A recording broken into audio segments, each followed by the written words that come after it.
السلام علیکم ناظرین حضرات، چینل کو ابھی سبسکرائب نہیں کیا ہے تو چینل کو سبسکرائب کر لیجئے، ساتھ میں بیل آئیکن ضرور دبا دیجئے تاکہ آنے والی ویڈیو کی نوٹیفیکیشن آپ کو ملتی رہے۔ بہت ساری مفید معلومات آپ نے حاصل کی ہوں گی اور انہی معلومات کی روشنی میں آپ کو انشاءاللہ حج ادا کرنا ہے۔ مجھے جو بات آپ کے سامنے پیش کرنی ہے وہ یہ ہے کہ کیا وجہ ہے کہ نماز پڑھ کر کے بھی انسان سدھرتا نظر نہیں آتا، روزے رکھ کر کے بھی انسان سنورتا نظر نہیں آتا، ایسے ہی حج کر کے آنے کے بعد بھی اس کی زندگی میں کوئی خاص تبدیلی نظر نہیں آتی۔ تو کہنے والے نے کہا ہے، رہ گئی رسم اذاں روح بلالی نہ رہی، فلسفہ رہ گیا تلقین غزالی نہ رہی۔ آج ایک مائنڈ میں بات ہوتی ہے کہ فرض ادا کر لو، بس کھائے پیے ساری چیزیں کیے گئے، کیا بھائی کھانا کیا ملے گا، کہاں رکھو گے، بس یہی ساری چیزیں مائنڈ میں ہوتی ہیں، اور پھر ہم حج کے فرائض کو انجام دے کر کے واپس آتے ہیں اور زندگی میں کوئی تبدیلی نہیں آتی۔ میں صرف اس کی روح کو تھوڑا سا سمجھا دوں تاکہ آپ کے دل و دماغ کے اندر وہ چیز بیٹھ جائے، اور اب آپ جو ہے اس طریقے سے جب حج کریں گے، ان تصورات کے ساتھ مسائل کو یاد رکھتے ہوئے، تو انشاءاللہ یہ حج آپ کی زندگی میں انقلاب پیدا کرے گا۔ سب سے پہلے تو آپ دیکھیں کہ حج سے پہلے بھی کچھ تیاری کرنی ہوتی ہے، اور حج میں بھی کچھ تیاری کرنی ہوتی ہے، اور حج کے بعد بھی کچھ تیاری کرنی ہوتی ہے۔ اس لیے کہ نماز دن میں 5 مرتبہ فرض ہے، اور روزے سال میں 1 مہینے کے رمضان کے فرض ہیں، زکوٰۃ صاحب نصاب پر سال میں 1 مرتبہ، لیکن حج زندگی میں 1 مرتبہ فرض ہے۔ 1 مرتبہ پوری زندگی میں، اس کا مطلب یہ ہے کہ اس کی تیاری پوری زندگی کرنی ہے، اور اس کی تیاری اس طرح سے کرنی ہے کہ حج کرنے کے بعد زندگی پوری بدلی ہوئی ہونی چاہیے۔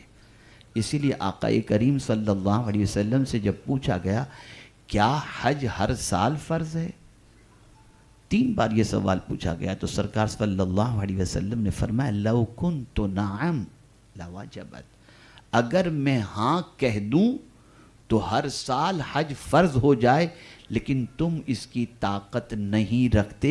اور پھر حضور صلی اللہ علیہ وسلم نے فرمایا کثرت سوال سے بچو، کہ پہلے کے انبیاء کرام کے امتی کثرت سوال ہی کی بنیاد پر ہلاک ہو گئی۔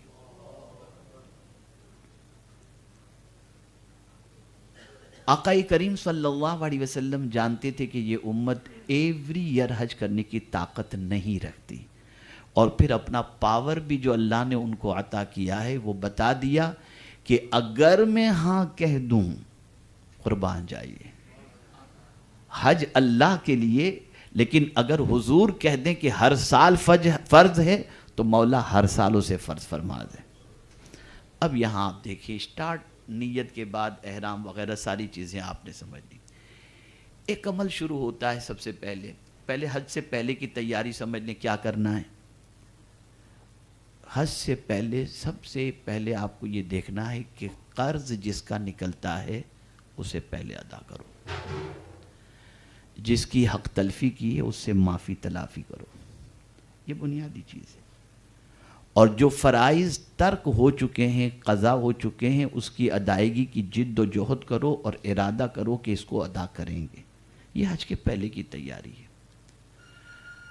مجھے تو ایسے بہت سارے افراد کے بارے میں معلوم ہے جو حج کے لیے چلے بھی جاتے ہیں، آ بھی جاتے ہیں، ٹور والے کو پیسے نہیں دیتے، بعد میں دیتے ہیں، ایسا بھی، جبکہ حج سے پہلے کی یہ تیاری ضروری ہے۔ حج میں کیا تیاری؟ فلا رفث ولا فسوق ولا جدال فی الحج، یہ 3 چیزوں کا ذکر قرآن مقدس میں اللہ نے فرمایا کہ حج کے دنوں کے اندر میاں بیوی کے درمیان جو گفتگو عام طور پر ہوا کرتی ہے، ایسی گفتگو جس سے جذبات مشتعل ہوتے ہیں، ان گفتگو سے پرہیز کرنا، گناہ سے بچنا اور جھگڑے سے بچنا، یہ حج کی تیاری۔ حج کے بعد کی تیاری، اللہ عز و جل نے گناہ معاف فرما دیے، اب گناہ سے اپنے آپ کو بچائے رکھنا اور کما حقہ کوشش کرنا کہ ہم گناہ سے اب بچتے رہیں گے کہ مولا نے ہمیں پاک فرما دیا، یہ حج کے بعد کی تیاری ہے۔ اب آئیے ہم چلتے ہیں احرام سے۔ دیوانگی کے سلسلے میں مجھے بتانا ہے، ہر آدمی کے لباس سے انسان پہچانا جاتا ہے۔ غریب غربت والے لباس سے پہچانا جاتا ہے کہ یہ غریب ہے، امیر اس کے لباس سے پہچانا جاتا ہے کہ وہ امیر ہے، اور دیوانہ بھی اس کے لباس سے پہچانا جاتا ہے کہ یہ دیوانہ ہے۔ راہ چلتے ہوئے کوٹ پتلون پہن کر کے کوئی نکلے تو اسے دنیا دیوانہ نہیں کہے گی، اچھے لباس زیب تن کر کے کوئی نکلے تو اسے دیوانہ نہیں کہے گی، لیکن جہاں کوئی دو چادروں میں نکلے عام دنوں کے اندر تو لوگ کہیں گے شاید یہ دیوانہ نظر آ رہا ہے۔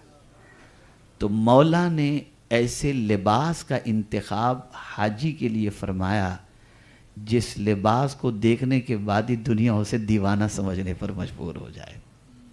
اسی کے ساتھ آپ دیکھیں پابندی، تو آپ دیکھیں صفائی اللہ کو پسند، خوشبو اللہ کو پسند، بال سنوارنا اللہ کو پسند، اللہ کے رسول صلی اللہ علیہ وسلم کو پسند، یہ ساری چیزیں پسند، لیکن جہاں آپ نے احرام پہن کر عمرے یا حج کی نیت کر لی، ریسٹرکشن شروع، اب خوشبو استعمال نہیں کر سکتے، اب بال نہ ٹوٹے اس کا خیال کرو، میلے کچیلے رہو، میلے کچیلے رہو، برش بھی کرنے کی ضرورت نہیں، ٹوتھ پیسٹ وغیرہ اس سے بھی پرہیز کرو۔ آپ اندازہ لگائیں، یعنی ایسی سچویشن بنا لو کہ تم جو ہے ایسے لگو کہ تم دیوانے ہو۔ یعنی اب آپ دیکھیں آپ کو سنورنے پر پابندی لگ گئی، آپ دوپٹی کے چپل پہنے ہوئے ہیں، آپ کے پاس پوزیشن ہے۔ ایک تو کمال کی بات یہ کہ نہ ہو اور ایسے کپڑے پہننا وہ الگ چیز ہے، لیکن مولا فرمایا عرب پتی بھی ہو تو بھی یہی پہنو،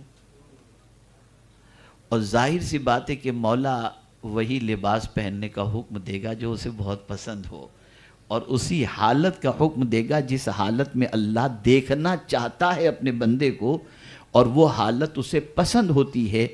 تو پروردگار جل جلالہ نے دو چادروں کے ذریعے حج کی ادائیگی کے سلسلے میں حکم دے کر بننے سنورنے پر پابندی لگا کر اور سمپل چپل وغیرہ پہننے کی احکام کے ساتھ بندے کو ایسی حالت کی طرف بنا دیا کہ اس کی حالت دیکھ کر کے دنیا کا یہ کوئی دیوانہ لگ رہا ہے۔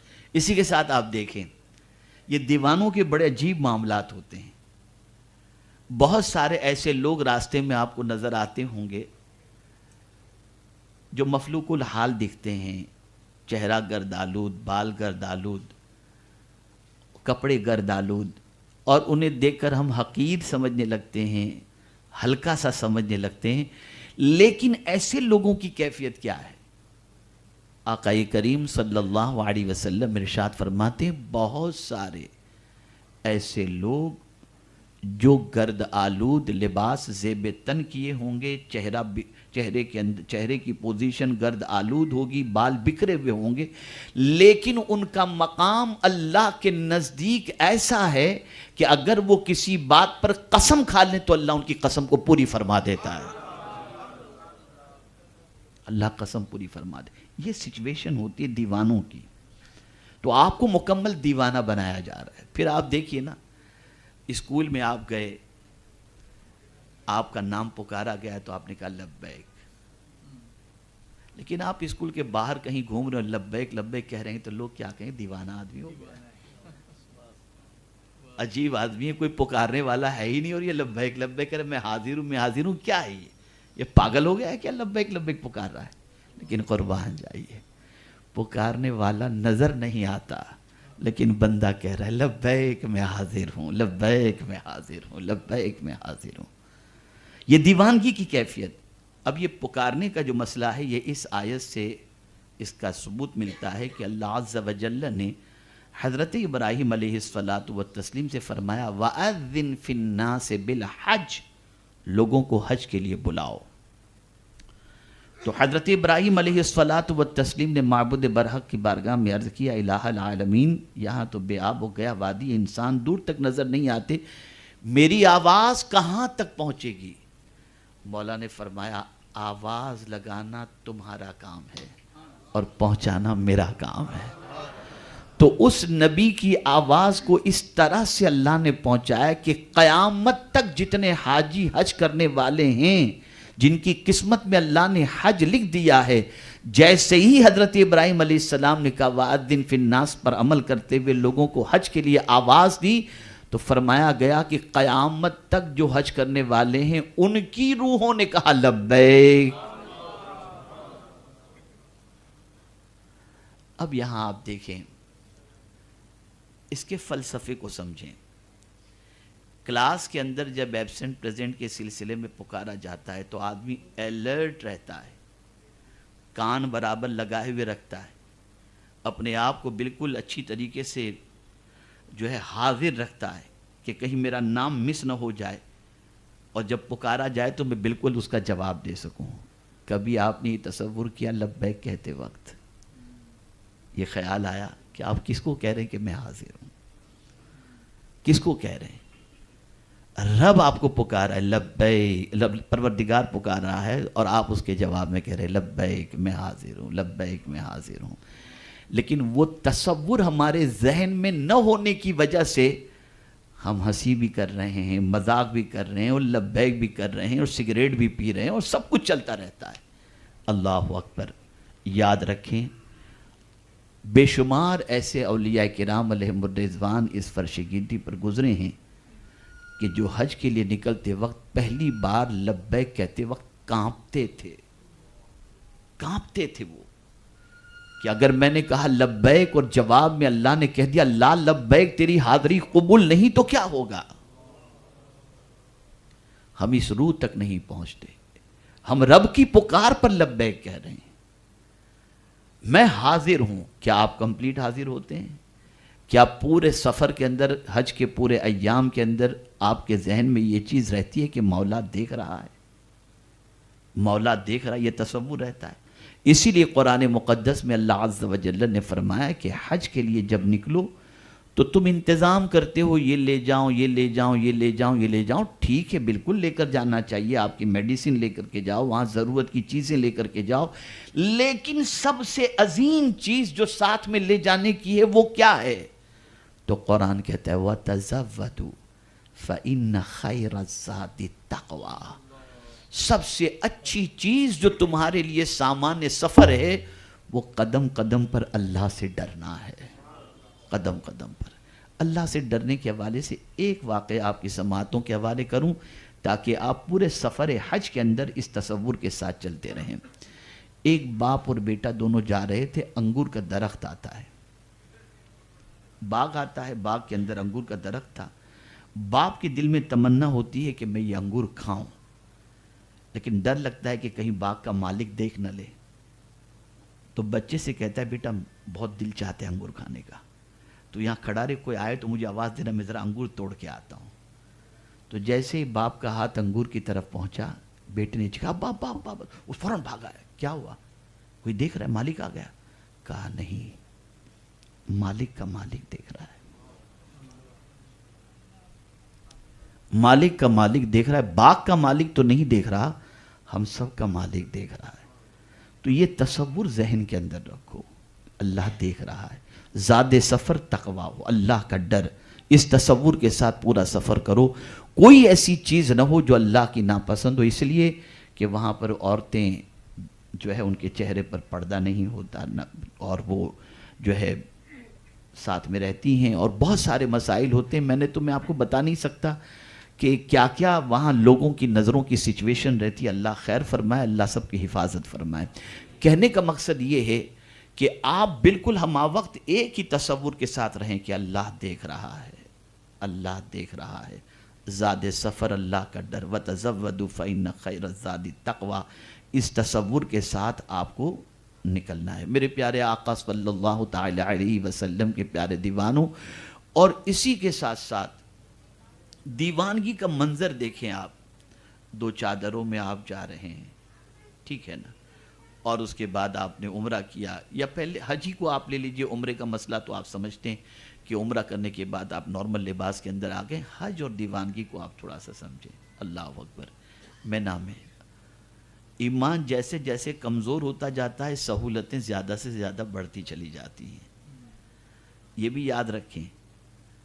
بہت زیادہ سہولتیں اس لیے کہ آدمی زیادہ سے زیادہ سہولتوں کی بنیاد پر وہ کر تو لے کم سے کم۔ ایک زمانہ تھا کہ آپ ذرا سوچیں کہ حج کرنا کتنا ڈیفیکلٹ اور کتنا سخت ترین معاملہ ہوتا تھا۔ لوگ حج کے لیے جاتے تھے تو کفن لے کر جاتے تھے، اب لسٹ لے کر کے جاتے ہیں کہ کیا کیا خرید کر کے آنا ہے، کفن تو رہ گیا، کفن تو رہ گیا۔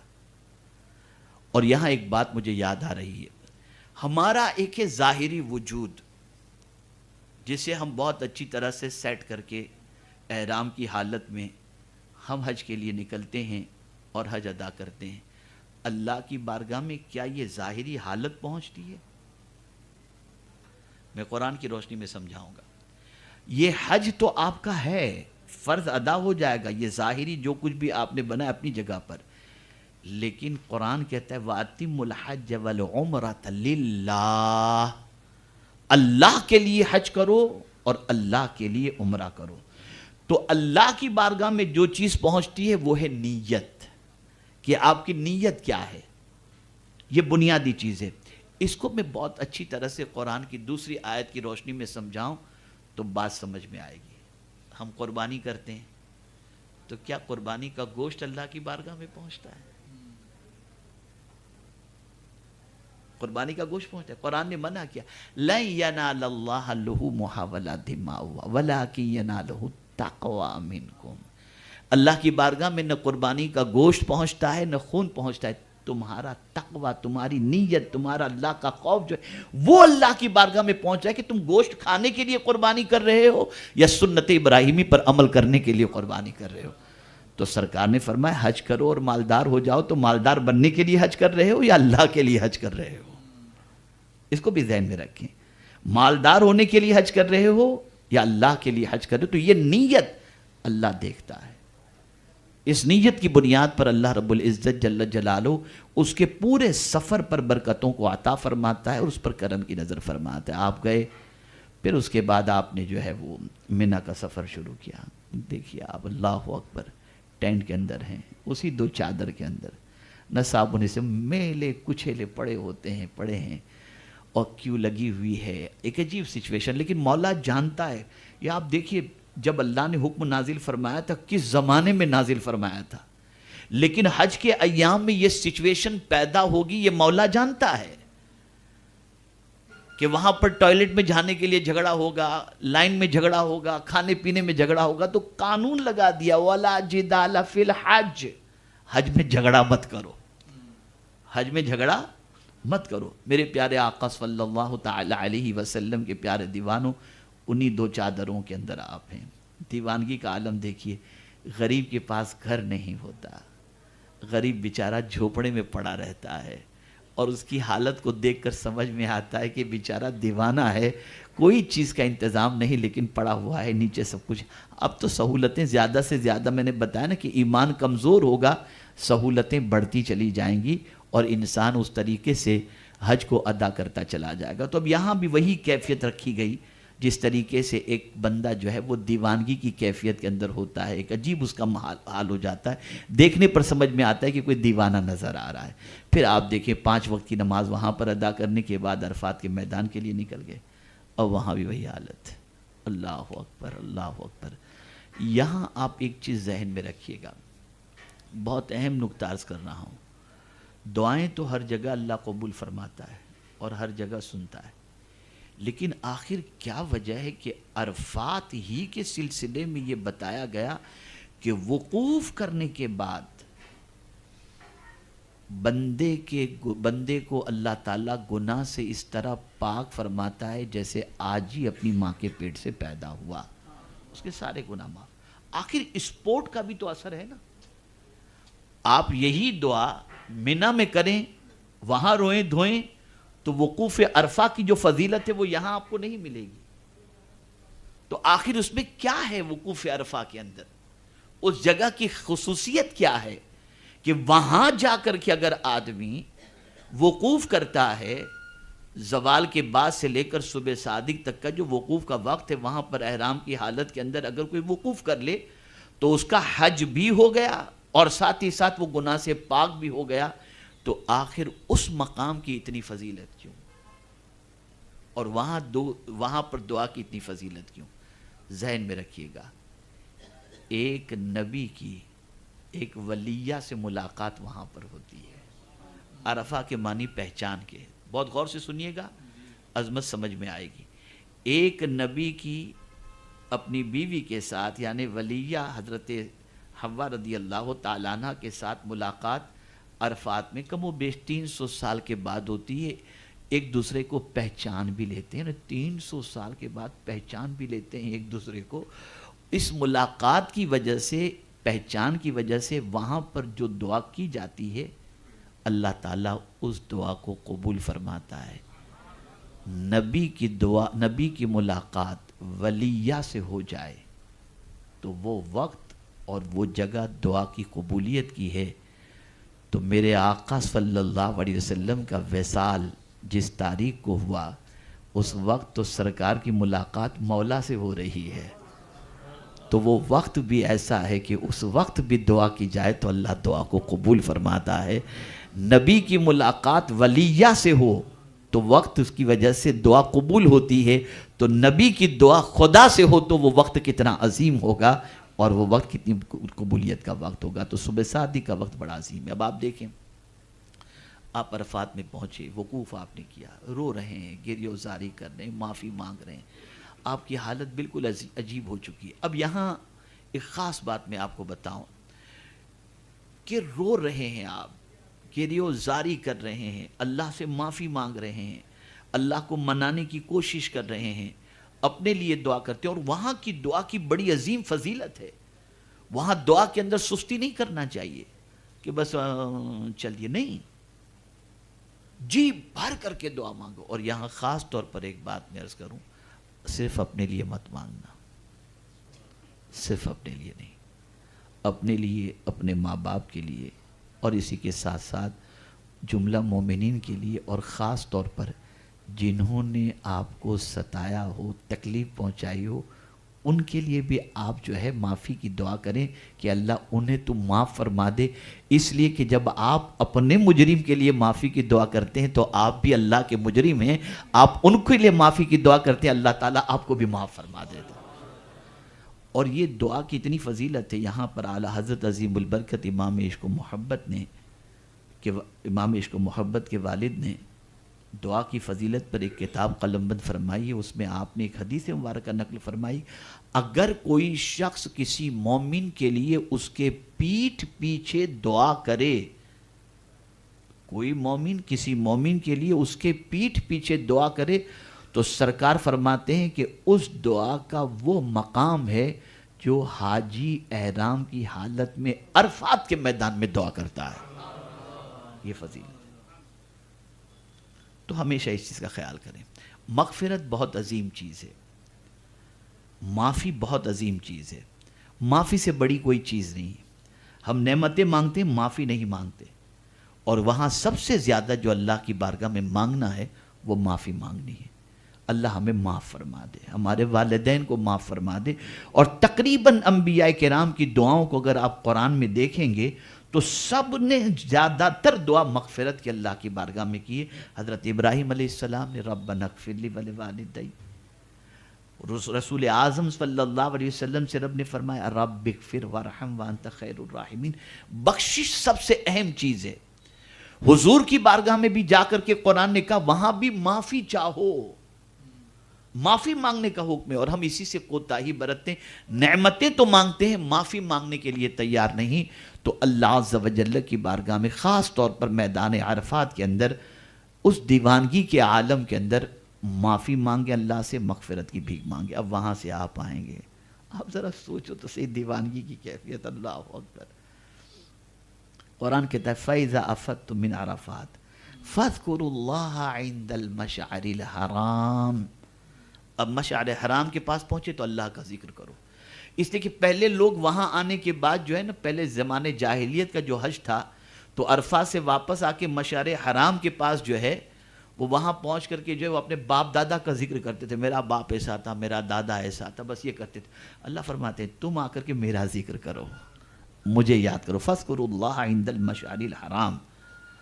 میرے پیارے آقا صلی اللہ علیہ وسلم کے پیارے دیوانوں، اب مزدلفہ کے اندر، اب یہاں بھی آپ دیکھیں وہاں پہنچنے کے بعد یہ ہے کہ آپ کو مغرب کی نماز وقت ہونے کے باوجود بھی نہیں پڑھنا، اور اس کی تفصیل بلبل باغ مدینہ نے آپ کو بتا دی ہوگی۔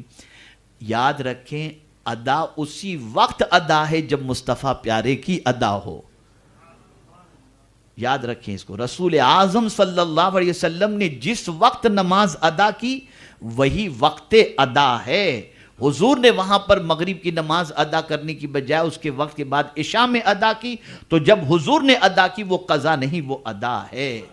پتہ چلا ادائے مصطفیٰ کا نام نماز ہے، اس کو بھی سمجھا دوں۔ نماز کیا ہے؟ ادائے مصطفیٰ صلی اللہ علیہ وسلم، عبادت خدا کی ہے لیکن ادا مصطفیٰ کی۔ آپ کہیں گے وہ کیسے؟ کبھی کبھی کچھ لوگ کہتے ہیں کہ یہ مولانا لوگ تو پتہ نہیں کیا کیا بولتے رہتے ہیں، میں آپ کو سمجھاؤں۔ حضور صلی اللہ علیہ وسلم نے نماز میں پہلے قیام کیا، پھر آپ نے رکوع کیا، پھر سجدہ کیا۔ اب اگر کوئی شخص یہ کہے کہ سجدہ تو نماز کے اندر سب سے افضل ہے، کہ سجدے کی وجہ سے بندہ اللہ سے قریب ہو جاتا ہے، نہیں یار میں تو اسٹارٹ سجدے سے کروں گا، ہوگی نماز اس کی؟ نماز اسی وقت ہوگی جیسا حضور صلی اللہ علیہ وسلم نے جہاں سے شروع کیا جہاں ختم کیا۔ اگر تم اس طریقے سے نماز پڑھو گے ادائے مصطفیٰ کے مطابق تو تمہاری نماز ہوگی، ورنہ نماز نہیں ہوگی۔ تو نماز بھی ادائے مصطفیٰ صلی اللہ علیہ وسلم کا نام ہے۔ اب آپ کھلے میدان کے اندر ہیں، پڑے ہوئے ہیں، چادر کے اوپر لیٹے ہوئے ہیں، گھر بار بغیر کا جو انسان ہوتا ہے، رہتے ہوں گے آپ اپنے محل کے اندر، بنگلے کے اندر رہتے ہوں گے، لیکن آج تو فقیر بن کر رہنا ہے، آج دیوانہ بن کر کے رہنا ہے۔ اور یہ حالت میرے مولا کو اتنی پسند آتی ہے کہ میں آپ کو بتا نہیں سکتا، اتنی پسند آتی ہے یہ حالت کہ اللہ اکبر۔ یہ دیوانگی کی کیفیت جو ہوتی ہے نا، اس پر میرا مولا پیار کی نظر فرماتا ہے۔ حدیث مبارکہ میں رب فرشتوں سے فرماتا ہے، میرے فرشتوں میرے بندوں کو دیکھو تو صحیح، میرے لیے کیسی حالت انہوں نے بنا رکھی ہے، کیسی حالت، ان کو کیا صلہ دیا جائے۔ مولا تو جاؤ، میں نے آج سب کو بخش دیا، سب کو مولا بخش۔ اور پھر آپ کمال کی بات دیوانگی بھی دیکھیے آپ، یہ بھی عجیب دیوانگی ہے، عجیب دیوانگی ہے۔ وہاں سے کنکر بندہ چن رہا ہے، دیوانگی دیکھیے کیا چن رہا ہے مزدلفہ میں؟ کنکری چن رہا ہے، اللہ اکبر۔ آپ ذرا سوچو، راستے میں کوئی چل رہا ہو اور کنکریاں چن رہا ہو، اسے دیکھ کر آپ کیا کہے؟ پاگل ہو گیا، دیوانہ ہے کیا ہے یار، یہ کنکریاں چن رہا ہے۔ یہ کنکریوں کو چنتے ہوئے دیکھ کے آدمی کیا کہے گا؟ دیوانہ ہی تو کہے گا نا۔ حضرت بیل الدانہ رحمت اللہ تعالی علیہ جو ہے، ان کے حوالے سے مشہور ہے کہ زبیدہ جو ہے، حضرت بیل الدانہ علیہ رحمہ مٹی کے گھروندے بنا رہے تھے، اور اس میں جو ہے زبیدہ وہاں سے نکلتی ہے، ہارون رشید، خلیفہ ہارون رشید کی بیوی، تو بیل الدانہ علیہ رحمہ سے پوچھتے بابا یہ کیا بنا رہے ہو؟ کہا جنت کے محل بنا رہا ہوں۔ اور بہلول، دیکھیے قربان جائیے لفظ پر، بہلول کو دانا کہا جا رہا ہے، بہلول دانا یعنی عقل مند، اور دنیا اس زمانے میں ان کو دانا نہیں کہتی تھی، دیوانہ کہتی تھی۔ دنیا دانا نہیں کہتی تھی، دنیا دیوانہ کہتی تھی، اللہ اکبر۔ اب دیکھیے حضرت بیل الدانہ رحمت اللہ تعالی علیہ مٹی کے گھروندے بنا رہے ہیں، زبیدہ پوچھ رہی ہے کیا ہے؟ تو بولے جنت کے محل، بیچو گے؟ تو حضرت بیل فرماتے ہیں کتنے میں؟ کہاں 5 درہم میں، دی 5، چلی گئی۔ رات گھر پہنچتی ہے، یعنی گھر پہنچتی ہے تو رات کو سوتی ہے، تو خلیفہ ہارون رشید نے دیکھا کہ جنت کا محل ہے اور جنت کے اندر زبیدہ کا محل، اس کا محل ہے ہی نہیں۔ تو زبیدہ سے پوچھتا ہے کیا بات ہے، یہ تو نے کون سی ایسی نیکی کی ہے کہ تیرا محل میں نے جنت کے اندر دیکھا، ذرا مجھے بھی تو بتا۔ تو کہا وہ بیل الدانہ جو ہے نا مٹی کے گھروندے بنا رہے تھے، میں نے پوچھا یہ کیا ہے، تو انہوں نے کہا جنت کے محل ہیں، تو میں نے خرید لیا ان سے۔ کہا اچھا، تو میں نے تو جنت میں تیرا محل دیکھا۔ تو واقعی بیل نے صحیح کہا، دوڑے دوسرے دن بیل الدانہ کی تلاش میں، دیکھا تو وہی مٹی کے گھروندے بنا رہے ہیں۔ اور بیل الدانہ سے پوچھتے ہیں خلیفہ ہارون رشید کیا بنا رہے ہو؟ کہا جنت کے محل۔ کہا کتنے میں بیچو گے؟ کہا تیری پوری سلطنت کے بدلے میں تیری پوری سلطنت کے بدلے میں۔ تو خلیفہ ہارون رشید کہتا ہے میری بیوی کو تو تم نے 5 درہم میں بیچ دیے، مجھے اتنا مہنگا کیوں؟ تو کہا اس نے بن دے کے تسلیم کر لیا تھا، تو دیکھ کر آیا ہے،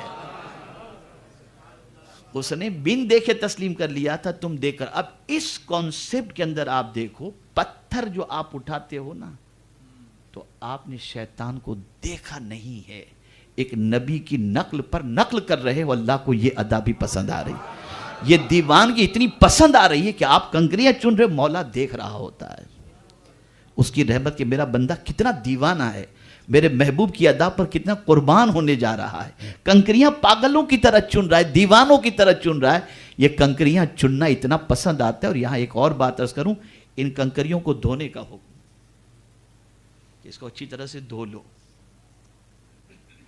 قربان جائیے، قربان جائیے، اللہ اکبر۔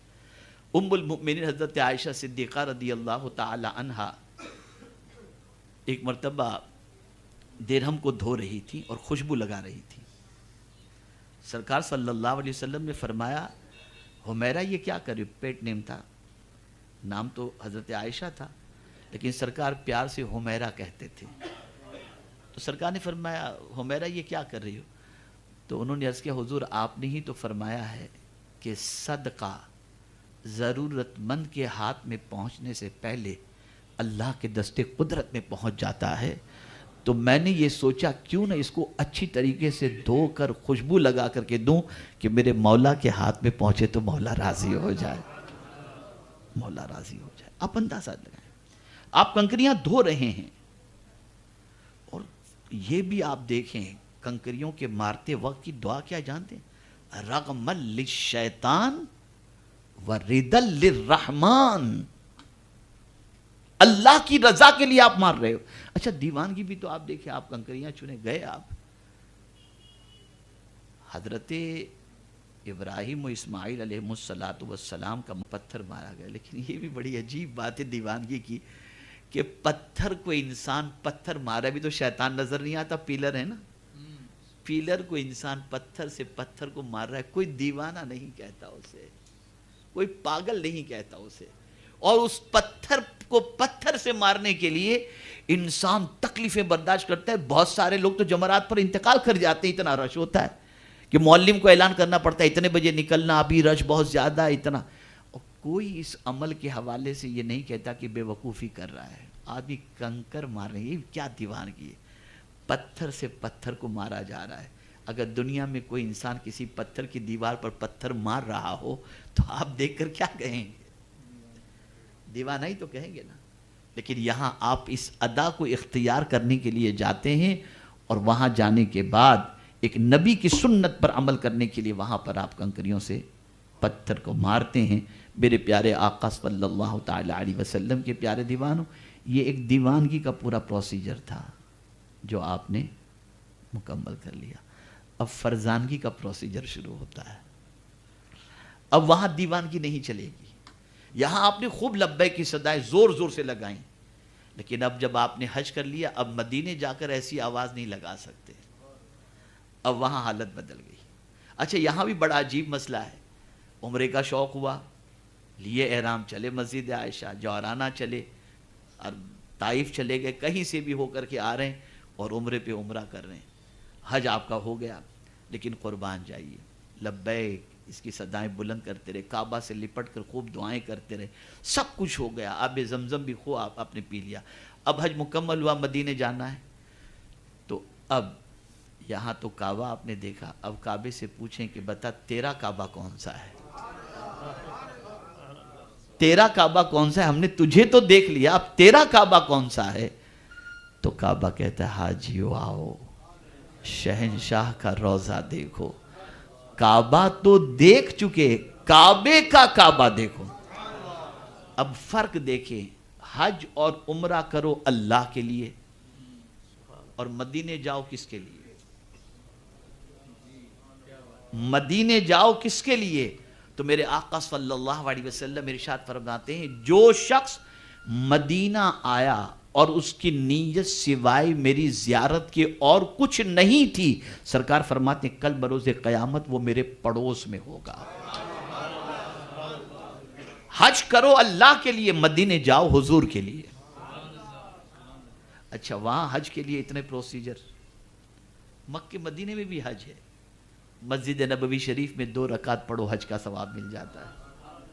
اچھا وہاں گناہ معاف ہو رہے ہیں عرفات کے میدان میں، یہاں حضور صلی اللہ علیہ وسلم فرماتے ہیں من زار قبری وجبت لہو شفاعتی، جس نے میری قبر کی زیارت کی اس پر میری شفاعت واجب۔ اور میرے پیارے آقا صلی اللہ تعالی علیہ وسلم کے پیارے دیوانوں، یہاں اب چلم چلی نہیں چلے گی، بھاگ دوڑ نہیں۔ آپ دیکھیے نا پہاڑ پہ بندہ دوڑتا ہے، صفا مروہ کی صحیح عجیب دیوانگی ہے، کوئی اس طرح سے بغیر کسی یوں کہ دوڑتا ہوتا آدمی دیوانہ ہی کہے گا نا، وہاں آدمی دوڑتا ہے، بھاگ رہا ہے، چل رہا ہے، ایک پہاڑ سے دوسرے پہاڑ سے بھاگم بھاگی کر رہا ہے۔ اس طرح سے کوئی دوڑتا ہوا راستے ملے گا تو پاگل جا رہا ہے۔ حج پورا دیوانگی کا سفر ہے، سوائے دیوانگی کے اس کے اندر کچھ بھی نہیں ہے۔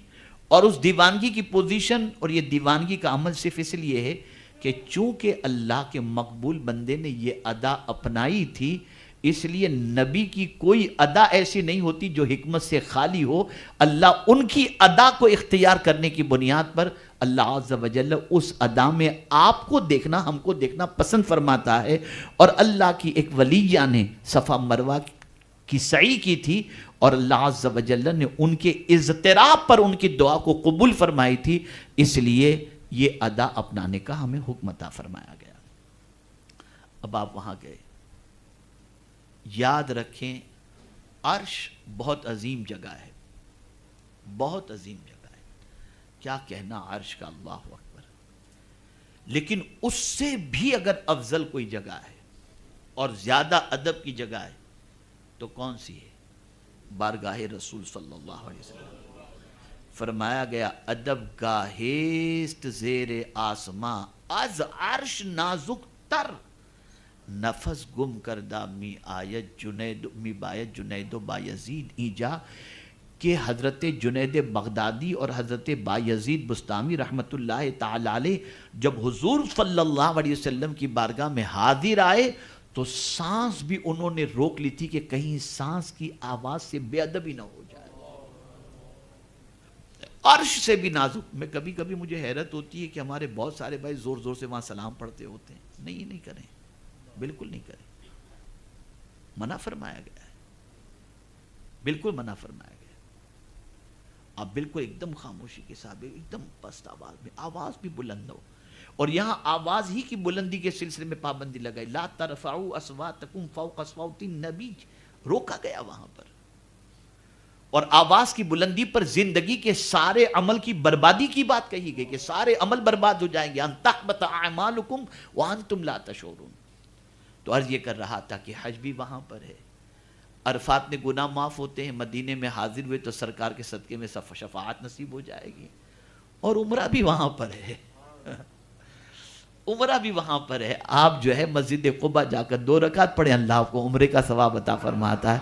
قربان جائیے میرے آقا کی عظمت پر کہ سرکار صلی اللہ علیہ وسلم نے اپنے شہر کے اندر کتنی آسانیاں رکھی ہیں کہ تمہیں حج کا ثواب چاہیے لے لو، عمرے کا ثواب چاہیے لے لو، مغفرت کا پروانہ چاہیے لے لو۔ وہ کون سی چیز ہے جو میرے بارگاہ سے تمہیں نصیب نہیں ہو سکتی؟ میرے پیارے آقا صلی اللہ علیہ وسلم کے پیارے دیوانوں، تو ہم کعبے سے پوچھتے ہیں کہ اے کعبہ تو بتا تیرا کعبہ کون سا ہے؟ اب کعبہ کیا ہے؟ میں انشاءاللہ زندگی رہی تو پھر کبھی آپ کو بتاؤں گا کہ اللہ نے کعبہ کیوں بنایا۔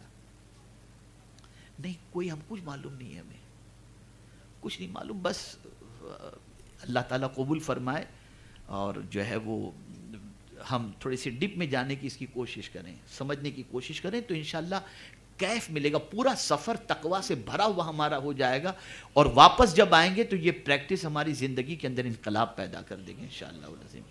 اب آپ دیکھیں تو کعبہ جواب دیتا ہے حاجیو آؤ شہنشاہ کا روضہ دیکھو۔ کعبہ تو دیکھ چکے، کعبے کا کعبہ، اعلیٰ حضرت نے جو کہا نا کعبے کا کعبہ، تو وجہ یہ کہ کعبہ جو ہے نا اس کی طرف ہم رخ کر کے نماز پڑھتے ہیں، عبادت کعبے کی نہیں کرتے، عبادت خدا کی کرتے ہیں، لیکن ہمارا ڈائریکشن جو ہوتا ہے سمت قبلہ ہماری نماز کا، ٹھیک ہے نا، ہم اس طرف رک کر کے نماز پڑھتے ہیں. تو کعبے کا کعبہ، ایک کعبہ ہم تو تیری طرف رک کرتے ہیں، تو کس کی طرف رک کر رہا ہے؟ تیرا بھی کوئی کعبہ ہے جس کی طرف تو رک کرتا ہے؟ تو پھر حتیم کے اندر آپ دیکھیں گے پرنالہ نظر.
والنعمت لک والملک لا شریک لک الحمدللہ.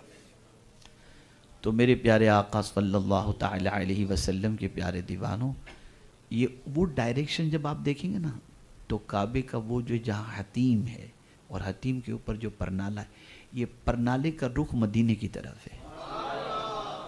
پرنالے کا رخ مدینے کی طرف ہے اور اتنا حصہ تھوڑا سا جھکا ہوا ہے، اوپر کا حصہ تھوڑا سا جھکا ہوا ہے. اللہ اکبر. تو کعبے سے جب ہم پوچھتے ہیں کہ تو کہاں جھکا ہوا ہے، تو کہتا ہے میں مدینے کی طرف جھکا ہوا ہوں. حاجیو آؤ شہنشاہ کا روضہ دیکھو، کعبہ تو دیکھ چکے، کعبے کا کعبہ دیکھو. اور مقطع میں اعلیٰ حضرت کہتے ہیں غور سے سن تو رضا، کعبے سے آتی ہے صدا، میری آنکھوں سے میرے پیارے کا روضہ دیکھو. میرے پیارے آقا صلی اللہ تعالی علیہ وسلم کے پیارے دیوانوں، مکے میں جتنی دیوانگی تھی مدینے میں اتنی ہی فرزانگی کی ضرورت ہے. وہاں بہت متانت کے ساتھ، بہت خاموشی کے ساتھ، بہت ادب کے ساتھ مدینہ منورہ میں رہنے کی کوشش کریں. اور یہ بات اچھی طریقے سے یاد رکھیں کہ مدینے کی گلیوں کے اندر بے وضو نہ چلیں، اس لیے کہ یہ تو حدیث مبارکہ سے ثابت ہے کہ حضور صلی اللہ علیہ وسلم کے روضہ انور پر 70,000 فرشتے صبح اور 70,000 فرشتے شام کو آتے ہیں. جو ایک بار آتے ہیں انہیں دوبارہ آنے کی اجازت نہیں ملتی. روضے پر بھی حاضری ہوتی ہے، یہ تو حدیث سے ثابت ہے، لیکن گلی کوچوں کے اندر اولیاء فرشتے یہ گھومتے ہوتے ہیں. اور یاد رکھیے گا کہ اگر آپ نے مدینے کی گلیوں میں باوضو درود شریف پڑھتے ہوئے آپ چلتے رہیں گے نا، تو جو اللہ کے ولی مدینے کی گلیوں میں گھوم رہے ہوتے ہیں درود کی خوشبو ان کو مل جاتی ہے.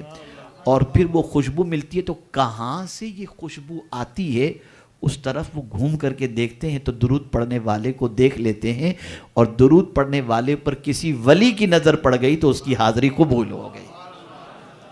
مدینے میں اس چیز کا خیال. اور ایک بہت آسان سی چیز میں آپ کو بتا دوں، مکے میں آپ عمرہ کریں، طواف کریں زیادہ سے زیادہ، اور سب سے اہم جو چیز آپ کو کرنی ہے وہ یہ ہے گپ شپ فضول باتیں اس سے پرہیز کریں. اور خاص طور پر مسجد نبوی شریف اور مسجد حرام کے اندر